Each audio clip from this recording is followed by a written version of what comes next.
Villanueva. We recognize the distinguished gentleman from Bulacan. Thank you very Senator much, Villanueva. Mr. President, our distinguished majority leader. Mr. President, distinguished colleagues, it is an honor to rise before this August chamber to sponsor proposed Senate Resolution number 447, urging the national government to ensure adequate funding and resources for the relief, rehabilitation, reconstruction, and recovery of communities devastated by the recent earthquake in Mindanao. Ginoong Pangulo, ang usapin po natin ngayon ay hindi lamang tungkol sa pondo.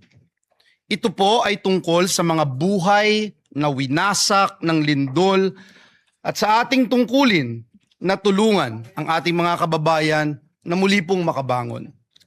Noong pong 8 ng Hunyo, isang magnitude 7.8 na lindol ang tumama malapit sa Sarangani Province. Sa loob lamang po ng ilang minuto, nagbago ang buhay ng daang-daang libong Pilipino. As of June 16, at least 68 lives have been lost. More than 1,000 have been injured and over 30 remain missing. Mahigit 1 milyong individual o higit 330,000 families ang naapektuhan, habang halos 19,000 pa rin ang nananatili sa evacuation centers.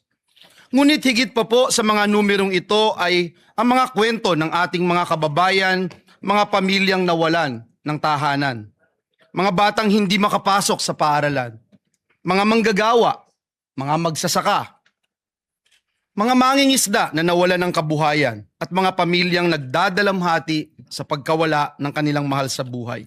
Mr. President, Mindanao is a pillar of our national economy. Ito po ay mahalagang pinagmumulan ng pagkain, produktong agrikultura at yamang dagat. Kapag naapektuhan po ang Mindanao, nararamdaman po ito ng ating buong bansa.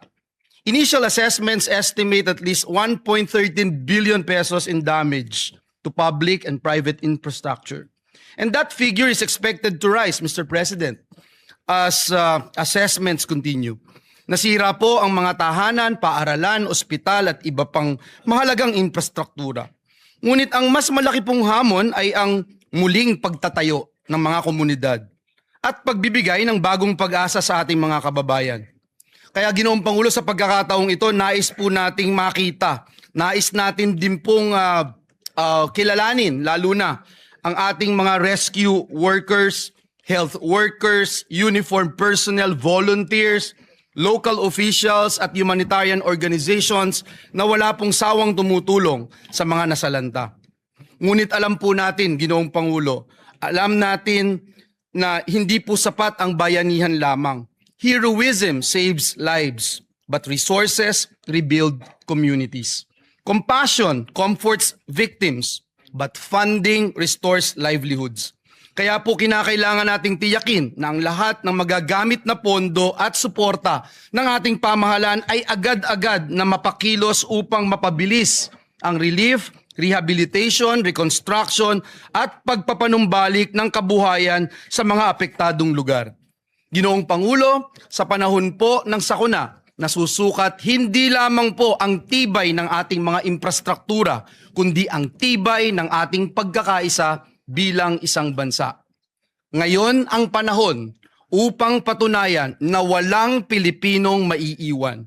And for these reasons, Mr. President, I respectfully seek the support of our esteemed colleagues for the immediate adoption of this resolution. Marami pong salamat at pagpalain tayong lahat ng ating Panginoong Diyos. Senator Erwin Tulfo.